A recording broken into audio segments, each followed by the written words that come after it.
আৰু কি প্ৰক্ৰিয়া ল'ব। এই আইনখনত লিখা আছে যে ডিচি সন্তুষ্ট হ'লেই হয়। এইটোতো নিয়ম হ'ব নোৱাৰে, এইটোতো নিয়ম হ'ব নোৱাৰে, এইটোতো কেনেকৈ নিয়ম হ'ব? মাননীয় অধ্যক্ষ মহোদয়, এক মিনিট, এই আচ্ছা আপোনালোক বহি লওক। আচ্ছা, এই আইনখন মই কৰিছিলো নেকি? এইখন আইন জৱাহৰলাল নেহৰুৱে কৰা আইন।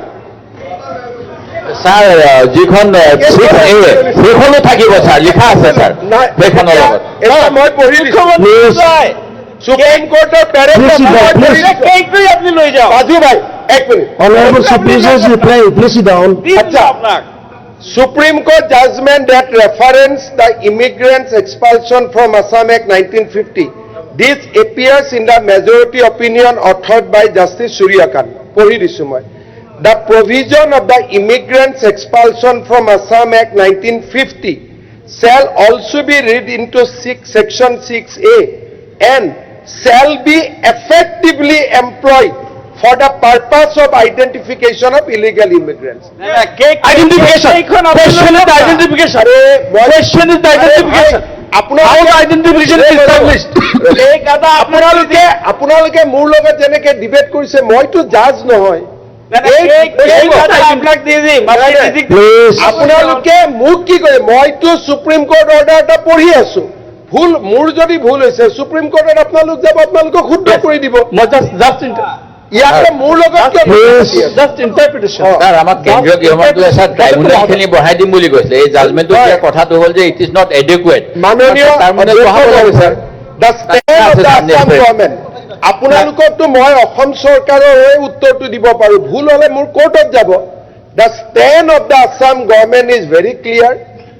We are going to effectively. আপুনি কিয় খাই হৈছে বক? মোক খালি মোৰ আপোনালোকে অসম গভৰ্ণমেণ্টৰ স্থিতিটোক বিৰোধিতা কৰা আপোনালোকৰ অধিকাৰ আছে। বিৰোধিতা কৰক, ৰেকৰ্ডত ৰাখি দিয়ক।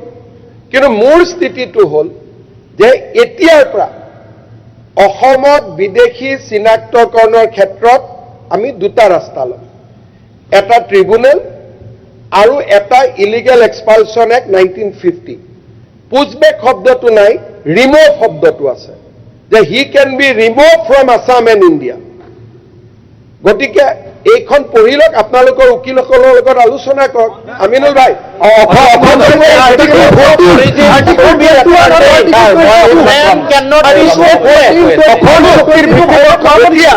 মই আৰু এটা বেলেগ লাইনত আমাৰ এক মিনিট আপোনালোকে ক'ব ইমান মাতে থাকো। 21 ক'ত যাব? আৰু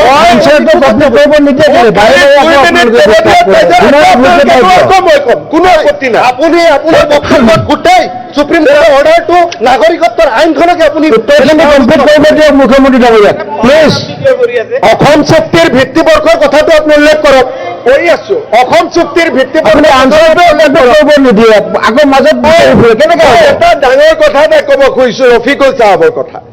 ৰফিকুল ইছলাম চাহাবে ইমান দেৰি আগতে এটা বৰ আপুনি ডাঙৰ পইণ্ট ক'লে। আপুনি কৈ গম পাইছে নে নাই যে আপুনি ক'লে বুলি কথাটো? আপুনি এটা ডাঙৰ কথা ক'লে, নাগৰিকত্ব সন্মান মূল্যৱান সম্পদ ক'লেনে?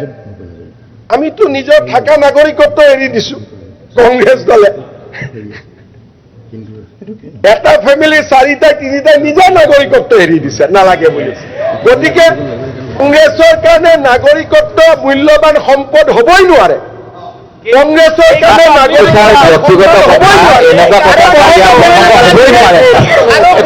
বাংলাদেশ, পাকিস্তান বিদেশী নাগৰিকৰ কথা কৈছে। নাগৰিকত্বটো কথা হ'ব নোৱাৰে ছাৰ, কেনেকুৱা কথা কৈ আছে ছাৰ? তেখেতৰ আৰু ব্যক্তিগত কথা ইয়াত নকওঁ ছাৰ, কিন্তু এনেকুৱা কথা কোৱা উচিত নহয়। সদনৰ মৰ্যাদা ৰাখি যিজন মানুহে নিজে ইয়াত ছাৰ ডিফেণ্ড দিব নোৱাৰে, এইটো আপুনি জানে ছাৰ। এনেকুৱা কথাখিনি ক'বলৈ নিদিব। মাননীয় অধ্যক্ষ মহোদয়, জাকিৰ হুছেইন চিকদাৰ ডাঙৰীয়া বাবা অখিল গগৈৰ বেমাৰটো কিয় লৈছে? একে ৰচিদ চাপ কিবা নতুন ঘটনা হৈ গ'ল নেকি? আজি ইমান জঁপিয়াই আছে বক। আপোনালোকৰ কথাটো জাকিৰ হুছেইন চিকদাৰে সুধিছে, অসম ভিত্তিবৰ্ষ কি হ'ব? 1971। তাত আমি কম্প্ৰমাইজ নকৰোঁ। যিটো কৈছে অসম চুক্তি, অসম চুক্তি। খালি এই কথাটো যদি মোৰ ভুল হৈছে আপোনালোকৰ উকিলৰ লগত কথা পাতি কালি মোক লিগেল অপিনিয়ন দি দিব মোৰ মনটো অপেন আছে সুপ্ৰিম কোৰ্টৰ জাজমেণ্ট যাক আপোনালোকে আদৰণি জনাইছে বিৰোধিতা কৰা নাই আপোনালোকে আদৰণি জনোৱা জাজমেণ্টটোত লিখা আছে যে অসম চৰকাৰে এতিয়াৰে পৰা চেল উইল নহয় মে নহয় ইলিগেল এক্সপালছন এক্ট 1950 বিদেশীৰ ক্ষেত্ৰত ব্যৱহাৰ কৰিব পাৰিব ভাল উকিল আছে কালি আপোনালোকে কথা পাতি মোক অপিনিয়নটো আনি দিয়ক যে মোৰ ইণ্টাৰপ্ৰিটেশ্যনটো ভুল হৈছে মই মানি ল'ম কোনো কথা নাই খালি মই ইমানে অনুৰোধ কৰিম কাৰণ আজিতো ডিবেট চলি থাকিব আজি ৰাতি কোনোবা এজন ভাল উকিলৰ তাত যাওক কথা বতৰা পাতক পাতি ৰিটেন অপিনিয়ন এটা মোক আনি দিয়ক যে সুপ্ৰিম কোৰ্টে কোৱা কথাটো মই কোৱাটো ভুল মানুহ মাত্ৰেই ভুল হয় কিন্তু যেতিয়ালৈকে মই শুদ্ধ বুলি ভাবি থাকিম পুছবেক চলি থাকিম আৰু যিদিনা Uzbek is against international declaration of human rights. The man cannot be stateless. Chairman Dangoria. He is the head of the state. thank you. He cannot go against the international law and our constitution. Place of origin should be ascertained. একদম And the country should accept. Chairman সাহেব please second ৰাস্তাটো হৈছে মোক ইয়াত হৰুৱাই দিয়ক দুটা এটা হ'ল হয় জাজমেণ্টটো ভুল বুলি প্ৰমাণ কৰি দিয়ক নহলে মোক মুখ্যমন্ত্ৰী আসনৰ পৰা ডেমক্ৰেটিকেলি গুচাই দিয়ক আদাৰৱাইজ ইলিগেল এক্সপালছন এক্ট 1950 অসমত পুছবেক উইল কণ্টিনিউ ধন্যবাদ জয় হিন্দ বন্দে মাতৰম। আৰু আপুনি মুখ্যমন্ত্ৰী হিচাপে শপত লোৱা হিচাপে যিখিনি ক'লে মাত্ৰ এটা কথা তেখেতে যিটো ৰেফাৰ কৰিলে 3 নম্বৰলৈকে আছিল ছাৰ তেখেতে ডিটো কোট কৰিলে মই কৰোঁ ই The statutory machinery and tribunals are tasked with the identification and detection of illegal immigrants or foreigners in Assam are inadequate and not proportionate to the requirement of giving time-bound effect to the legislative object of Section 6A. এটো হল sir এটা কথা সেই গতিকে sir কেন্দ্ৰীয় গৃহমন্ত্ৰীয়ে ঘোষণা কৰিছিল NRC হোৱাৰ লগে লগে 2খন ট্ৰাইব্যুনেল দিব সেই গতিকে স্যাৰ ট্ৰাইব্যুনেলখিনি আমাৰ ল'ব লাগে মুখ্যমন্ত্ৰী মহোদয় সেই ক্ষেত্ৰত কেন্দ্ৰ চৰকাৰৰ লগত যোগাযোগ কৰিব লাগে যাতে চুক্তি অনুসৰি অসমৰ পৰা বিদেশী বাহিৰ হ'ব পাৰে ঠিক আছে পইণ্ট অফ অৰ্ডাৰ স্যাৰ এটা point of order though the constitution uses the phrase procedure established by law not due process of law like in the US constitution সেইকাৰণে স্যাৰ যেটো কেছ আছিলে মেনকা গান্ধীৰ কেছ এটা আছিলে সেই গতিকে ডিউ প্ৰচেছ বা as per established law আৰু এই যে পুছবেকটো কথা কৈছে স্যাৰ পুছবেকটো যিখন এক্টৰ কথা ক'লে তাত নাই সেই গতিকে ময়ো আকৌ অনুৰোধ কৰিছো যে নিয়ম অনুসৰি কৰক আপত্তি নাই বিদেশী মুক্ত অসম কৰক সেইখিনি আমাৰ দাবী আৰু অসম চুক্তিৰ কথা কি আপুনি কৰি দিয়ক ঠিক আছে নালাগে আনফেয়াৰলি হ'ব নালাগে আনজাষ্ট হ'ব নালাগে আনৰিজনেবল হ'ব নালাগে স্যাৰ এইটো হ'ব লাগে ফেয়াৰ ৰিজনেবল জাষ্ট আৰু উইদাউট নট আৰ্বিট্ৰাৰী আমি এইটো বিচাৰিছো স্যাৰ এইটো ঠিক আছে যে ৰহিম ভাই প্লিজ মই বিৰোধী দলৰ প্ৰতি 100% সমৰ্থন কৰি কৈ আছো যে আনজাজ হ'ব নালাগে ফেয়াৰ হ'ব লাগে স্বদেশীক দিগদাৰ কৰিব নালাগে বিদেশীক দিগদাৰ কৰিব লাগে সব বুজিলো এইখিনি বুজাৰ পিছত অসমৰ ইতিহাসত আটাইতকৈ বেছি ডি ভোটাৰ হৈছে হিতেশ্বৰ শইকীয়া চৰকাৰৰ সময়ত আৰু তৰুণ গগৈৰ সময়ত এইটোৱে হৈছে এনআৰচিখনৰ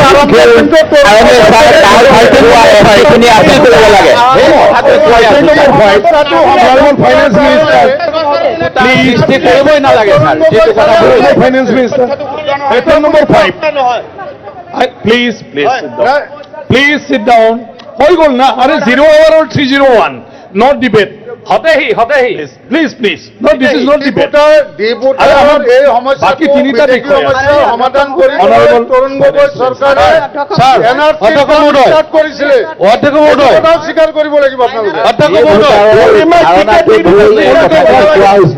জাকিৰৰ টিকট কাটি তোমাক দি দিব তুমি চিন্তা কৰিব নালাগে বহি থাকা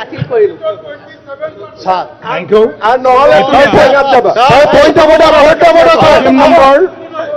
পইণ্ট অফ অৰ্ডাৰ মই আহি আছো পইণ্ট অফ অৰ্ডাৰ আমি Question number আমি 7 আছিলে, এইটো 6 ত ছাৰ, ডিউ প্ৰচেছত পোৱা নাই, গতিকে আমি অলপ সময় জন্মগ্ৰহণ কৰা জন্মসূত্ৰে ভাৰতীয় নাগৰিক কেনেকৈ বিধি হ'ব পাৰে ছাৰ ছাৰ জন্মসূত্ৰে এইটো একপক্ষীয় হৈছে sir point of order sir মোৰ পইণ্ট অফ অৰ্ডাৰ এটা আছিলে sir point of order sir আচ্ছা। এক মিনিটৰ point of order Point of order নাই ইয়াত। পইণ্ট অফ অৰ্ডাৰ ছাৰ দিয়াৰ কথা আছিলে Honorable point of order sir Honorable আপোনালোকে Minister Sri Jagan